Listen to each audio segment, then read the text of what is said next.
Good morning, people! Welcome to the top rating program on TV which plunges the newest technologies and assist you on all your technological needs. Welcome to Tech It Talk. I am Romeo. And I am Erica. And we are your tech buddies. Good morning, Erica. Good morning, Romeo. So how's your weekend? Actually, I am very happy right now because I just bought my iPhone 4S yesterday. Siri is like so talkative and I very enjoy her company. Wow! Oh, can we see it? Wait, let me get it in my purse. Oh my god! My purse was snatched, my iPhone was snatched. Oh my god! Oh, I'm so sorry to hear that. Good thing our topic for today is somehow related to what just happened to our tech buddy Erica. Today on Techie Talk, tracing the origins of computer threats and anti-threats, deeper understanding of computer threats, defining terms about computer threats, men on the street interviews,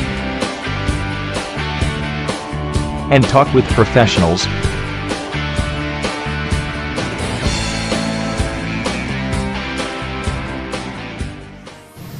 Are you fine, Erica? Oh sure, don't worry. I will buy another iPhone later. Just promise to take care of the new one that you'll be buying, huh?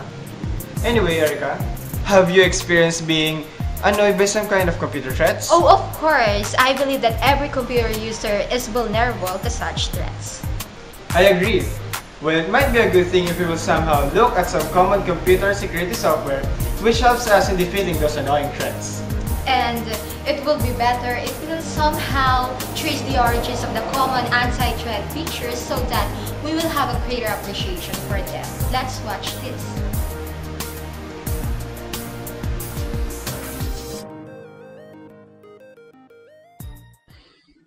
Created in 1971, the Creeper virus was discovered on ARPANET. It was invented as an experiment, with the main motive being to test if it could be done. Its purpose was to install itself on one machine and move on to the next. However, as it restarted itself with every jump, it deleted itself from the start machine. All it did was to display the message that you see here. In 1982, Richard Skrenta invented the Outcloner virus as a prank. Richard had frequently loaned games to classmates, with the code altered so that the game would cut out at a crucial point. As Richard's classmates very quickly stopped allowing him access to their floppy disks, he came up with the idea of infecting the school's Apple II. The virus that he infected it with would infect any disk that entered into it, and allow him to alter his friends' games without ever actually having a physical copy of. The next virus was discovered in 1986 and was called Brain. It was devised by two Pakistani brothers to explore possible security issues with DOS. Apart from displaying the message on the screen, it did very little damage and had no real malicious intentions. Also worth noting is that the contact details for the brothers was actually included in the code. The older viruses were created without any malicious intent. The first worm, for example, was made in 1971 to scan computer networks, looking for available processors with the intention of improving the use of network resources. Late 1986, however, marked a change in the direction from pranks to vandalism. The PC Write program was introduced to an unsuspecting public. The program was given away for free, but users had an option of registering it for $75 and would get $25 for anyone they could sign up. Once the virus activated, it would reformat the entire hard disk and remove all data. Moving forward towards the 1990s, the trend towards the vandalism of other people's computers continued. In 1991, the much-hyped Michelangelo virus caused quite a stir. Although the virus was intended to erase the contents of a user's entire system, the panic it caused in the media far outweighed the damage it was done to the users. In the end, a total of 10,000 computers suffered data loss because of the Michelangelo virus. The early 90s also gave rise to the polymorphic virus, a virus which self-replicates, changing its code slightly every time it does. The dedicated virus appeared in 1992 and was followed by others such as Civil War, Freddy and Necro. The mid-90s saw a change in how viruses were being transmitted. The widespread use of the internet and email offered viruses a more effective way of circulating. This saw the rise of the macrovirus. Macroviruses were typically infected software applications such as word processors and spreadsheets. Melissa was one such virus. In the late 90s, it caused millions of dollars in damages to US companies.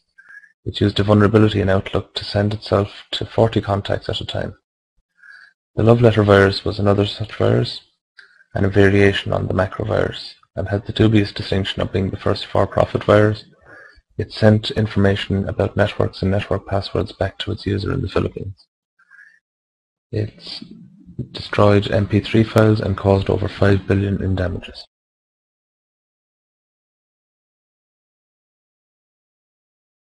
In the past decade, viruses have further evolved along the lines of information theft. Anything from names and addresses to credit card information is collected and sent back to the virus creator. Viruses such as Torpig, Silent Banker, and thousands of others like them have made the internet considerably less safe.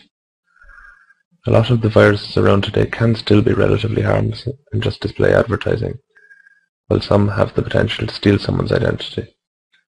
The computer virus has evolved from what was once a scientific curiosity or a joke into something far more sinister.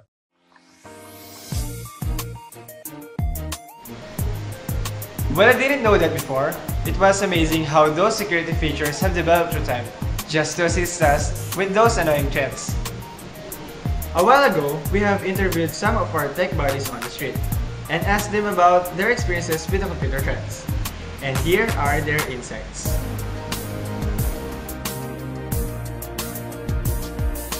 Okay, Windows 7. Ganun virus, spyware, adware, marami pa lang. Marami pa. Antivirus. Pop-up blocker, mga ganun. The current operating system that is installed in my computer is Windows 7 and Windows 8.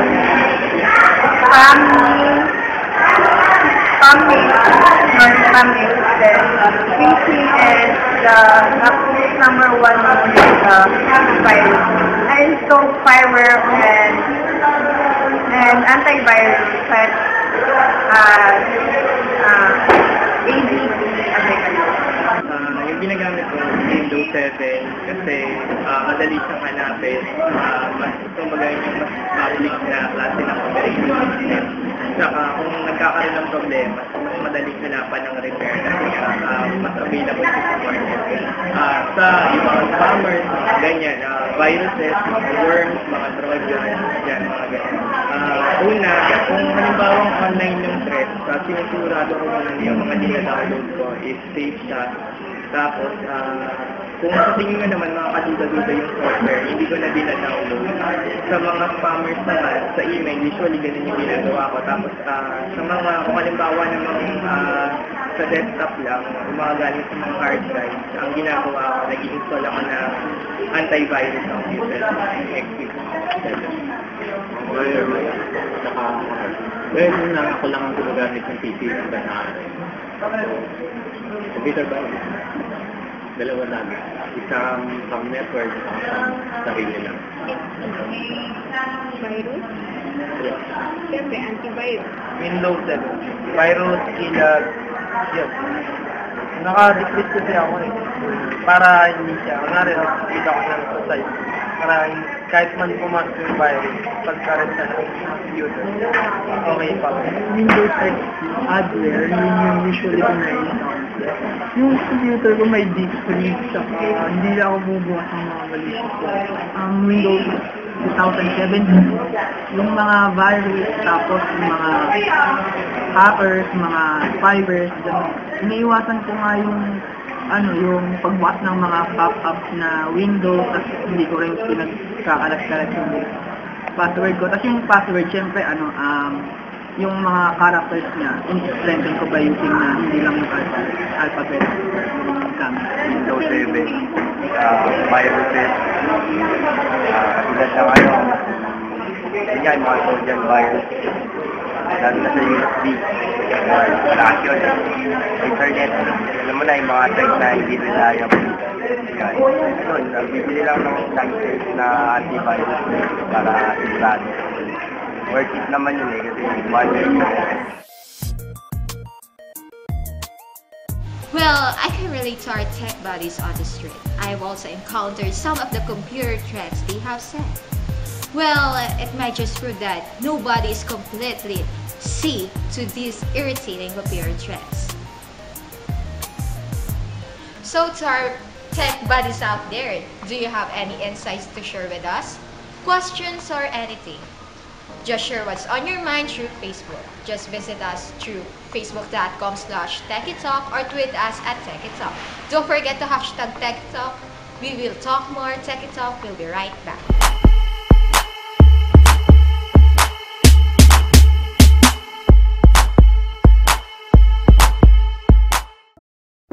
This is what we believe. Technology alone is not enough. Faster, thinner, lighter, those are all good things. But when technology gets out of the way, everything becomes more delightful, even magical. That's when you leap forward. That's when you end up with something like this.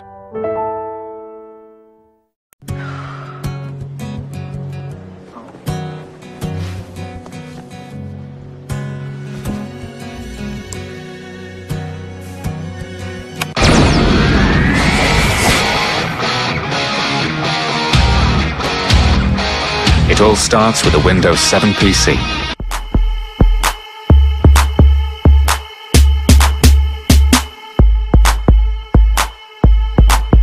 And you're still with us here on Techie Talk. A while ago, we talked about computer security features that we commonly know. But what if there's still more threats around us which we are not aware of? Well, that's just impossible. So you better get informed before our computer units get infected and our beloved files get destroyed. Let's watch this.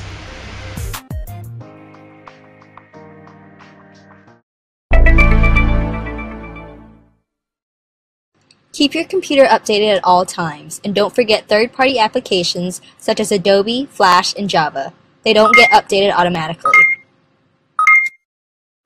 It's important to log out of your account when using public computers. By not doing so, you're putting yourself at risk because others will be able to view and access your account. Meet Jack. He's a U of H student and a frequent online shopper. He uses his credit card information to purchase something online, but he forgets to log out when he leaves. Here comes Steve and Mike. Mike uses the same computer Jack used and sees Jack's credit card information. They both knew what they were going to do with it, a brand new home theater system for themselves at Jack's expense. Jack gets his credit card statement and he's definitely not very happy. Bad move, Jack.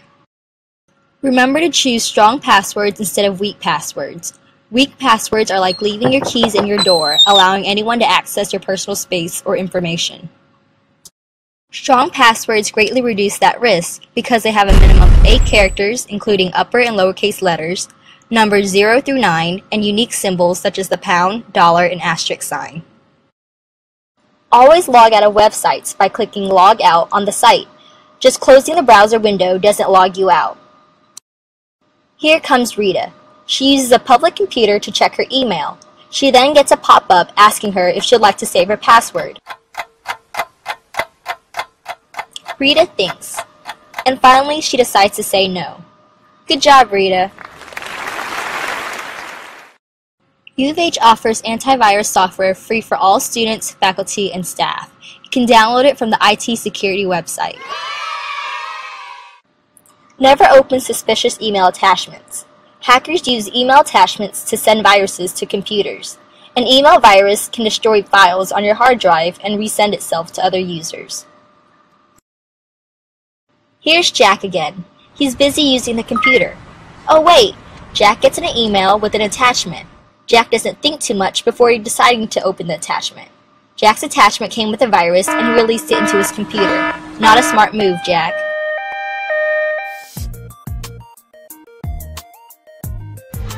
Oh no, so there's a lot of computer threats which I am unaware of.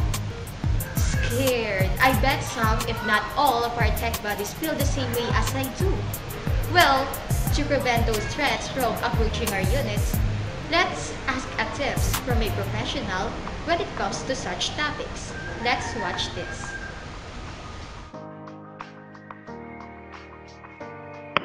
To what computer threats do common computer users often get victimized? Kadalasan na spyware. Meron ding ibang mga virus na nakukuha. Pero sa ngayon, karamihan talaga spyware. What is the worst that could possibly happen if a computer unit is unprotected? Una, kapag hindi siya protected, kasi hindi naka-block yung firewall, walang antivirus. Unang pumapasok na spyware, sabi ko kanina. Kadalasang nasisira nun yung software. Yan yung unang ina-attack kasi ng virus.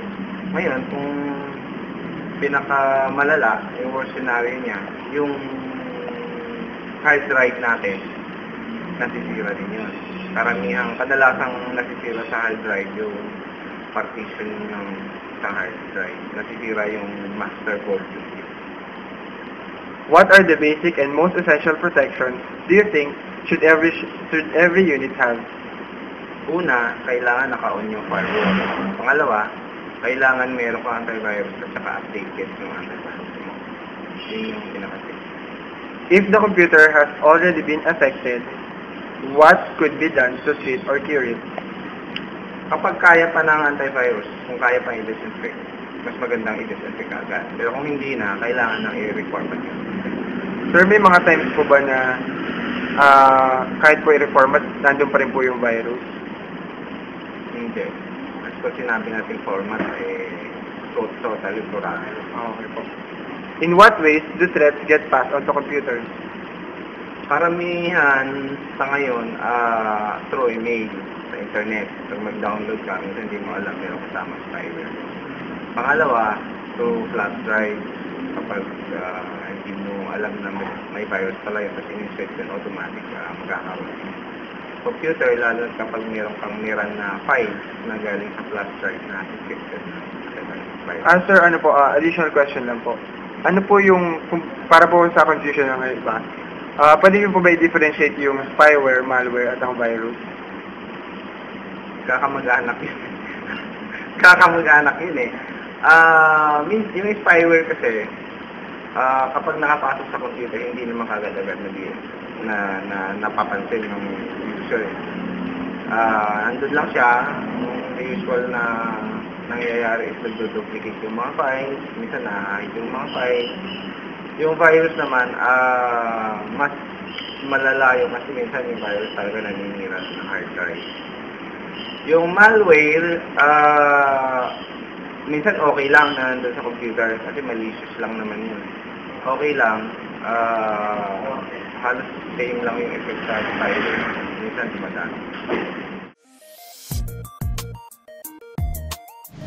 Thank you, Mr. Romeo Milan of SAI College, Maykawayan. I am very enlightened with these issues that were answered. I hope our tech buddies out there also learn from what Mr. Milan have discussed. We have collected several terms about computer threats. We'll try to explain these terms because, who knows, knowing these terms might save our units from the affliction brought by the threats. Whether you're a network administrator, use a computer at work, or just an average user who loves to browse the internet, then this simple and easy to understand information is for you. Adware. Adware is software that displays advertisements on your computer. Adware or advertising supported software displays advertising banners or pop-ups on. Blue snarfing. Blue snarfing is the theft of data from a Bluetooth phone. Like bluejacking, blue snarfing depends on the ability of Bluetooth-enabled devices to detect and contact others nearby. Boot sector viruses. Boot sector viruses spread by modifying the program that enables your computer to start up. Browser hijackers. Browser hijackers change the default home and search pages in your internet browser. Some websites run a script that changes the settings in your browser without your permission. This hijacker can add shortcuts to your favorites folder, or more seriously, can change the page that is first displayed when you open the browser. Chain letters. An electronic chain letter is an email that urges you to forward copies to other people. Change letters like virus hoaxes depend on you, rather than on computer code to propagate themselves. Cookies. Cookies are files in your computer that enable websites to remember your details. When you visit a website, it can place a file called cookie on your computer. This enables the website to remember your details and track your visits. Cookies can be a threat to confidentiality, but not to your data. Denial of service attack, or the DOS. A denial of service, or DOS, attack prevents users from accessing a computer or website. In a DOS attack, a hacker attempts to overload or shut down a computer so that legitimate users can no longer access it. Document viruses. Document or macro viruses take advantage of macros, commands that are embedded in files and run automatically. Many applications such as word processing and spreadsheet programs use macros. A macrovirus is a macro program that can copy itself and spread from one file to another. If you open a file that contains a macrovirus, the virus copies itself into the application's startup files. The computer is now infected. Email viruses. Many of the most prolific viruses distribute themselves automatically by email. Typically, email-aware viruses depend on the user. Double-clicking on attachment, this runs the malicious code, which will then mail itself to other people from that computer. The Netscape virus, for example, searches the computer for files that may contain email addresses, and then uses the email client on your computer to send itself to those addresses.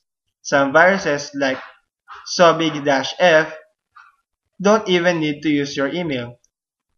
They include their own SMTP engine for constructing and sending email messages. Internet worms. Worms are programs that create copies of themselves and spread via internet connections. Worms differ from computer viruses because they can propagate themselves rather than using a courier, program, or file. They simply create exact copies of themselves and use communication between computers to spread. Mobile phone viruses. Mobiles can be infected by worms that spread themselves via mobile phone network. In 2004, the first mobile phone worm was written, the Kabir-A.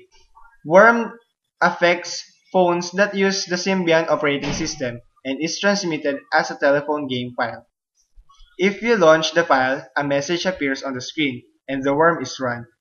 Kabir-A searches for other mobile phones nearby using Bluetooth technology and sends itself to the first it finds.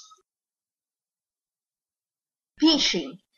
Phishing is the use of bogus emails and websites to trick you into supplying confidential or personal information. Typically, you receive an email that appears to come from a reputable organization such as a bank. The email includes what appears to be a link to the organization's website. However, if you follow the link, you are connected to a replica of the website. Any details you enter, such as account numbers, pins, or passwords, can be stolen and used by the hackers who created the bogus site. Well, that was a dose of terms, isn't it? Just an extra knowledge for us. If you have been confused with any of the terms, or you have any questions about our topic so far, just share what's on your mind through Facebook. Visit us through facebook.com/TechieTalk or tweet us at TechieTalk. Don't forget to hashtag TechieTalk. We also have a poll for you to answer, Tech Buddies. And the question is, do you find our show excellent? Just text us your answer. If yes, text tech_talk space Y and set it to 2600. And if no, just throw your cell phone on the window. We will reveal the results later, so watch out. TechieTalk will return after a few messages.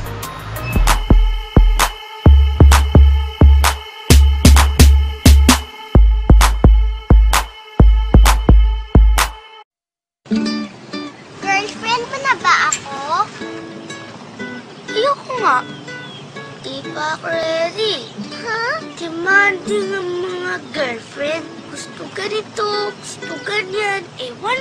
Gusto ko lang naman ng McDo fries eh. Talaga? McDonald's Everyday McSavers. 25 pesos lang.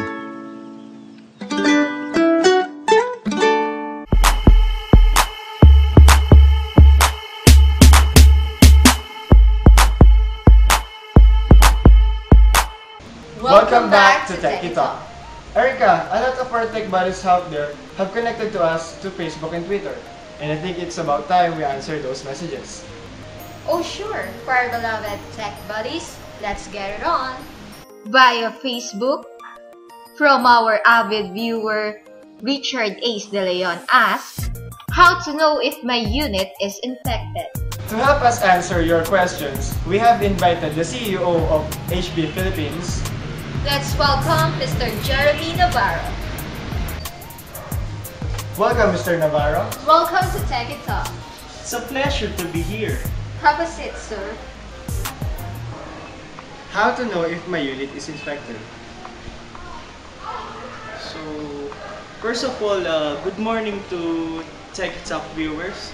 Your question is, how to know if my unit is infected? Madali lang yan eh. It's like an instinct for every user. It's like, you know when a person is lying. Kilala naman siguro natin yung mga PC natin, kaya alam natin if something is happening bad to our computers.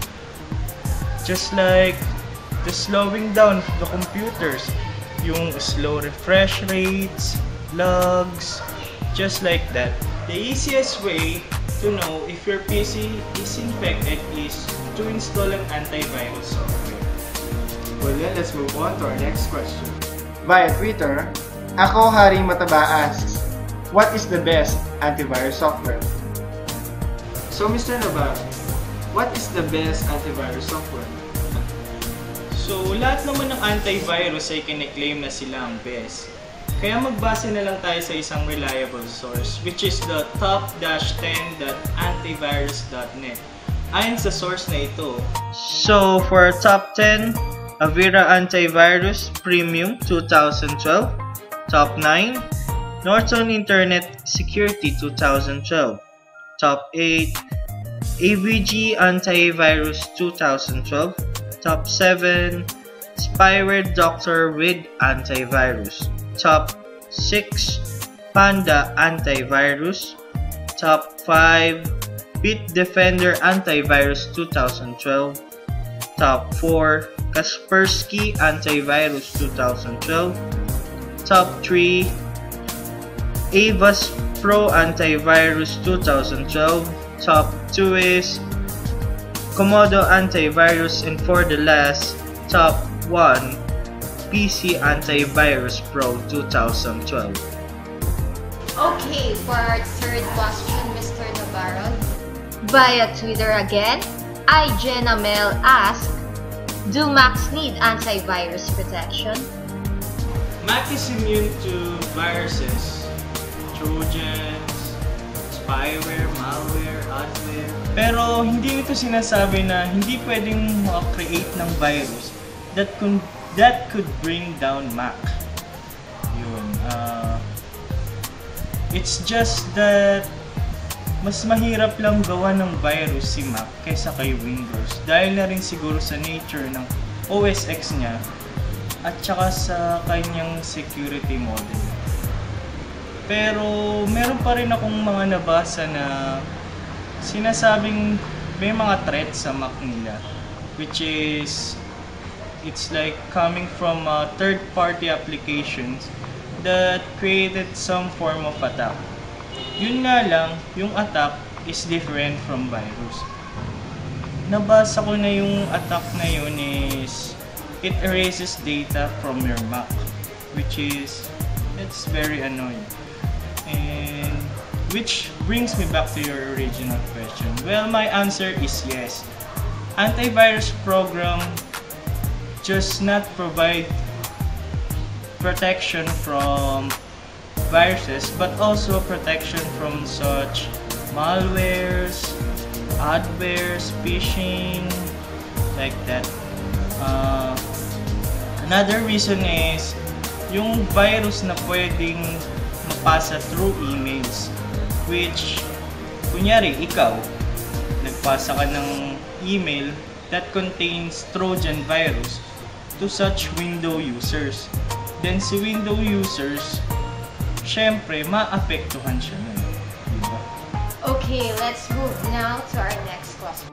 Via Twitter, Sweetness19 asks, how to protect my unit even without the help of an anti-malware program? Oh, first is good user education. Next is keep your operating systems up to date. Then use firewall protection. Install anti-spyware softwares. And monitor logs for unusual traffic. Well then, for our next question. Via Facebook, Albert Bashon asked, is keylogging considered as a computer security threat? Yes, because it is under the category or type of computer threats, which is hacking. So, for our last question. Via Facebook, Michael Jeffrey Duhelio asks, how do phishing works? So, phishing, masyadong mahaba yung proseso ni phishing kung i-explain. To make it short, I'll just make an example. Ikaw, Romeo, meron kang pinagkakatiwalaang company. And suddenly, may nag-send sa'yo ng email na kagaya ng email address ng pinagkakatiwalaang mong company. Nang hihingi sila ng personal information gaya ng bank account number, password, username na they can use for their gain. Ikaw naman, binigay mo yung information dahil hindi mo alam na hacker sila. Literally, para silang namimingwit ng information sa ibang user na meron silang 50-50% chance na makahuli or pwedeng hindi. Via Facebook, Mara Angelica Refraction asks, maganda ba ako? Oops, we already ran out of time. I'm sorry, Miss Mara Angelica Refraction, for that. Oh, sad. Well, thank you, Mr. Navarro, for joining our discussion for today. Thank you.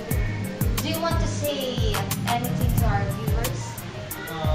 It's a pleasure for me to be here and keep on buying HP. Thank you. So before we end the show, let's reveal the result of the poll.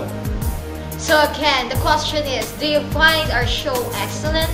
Those who have said yes, 100%.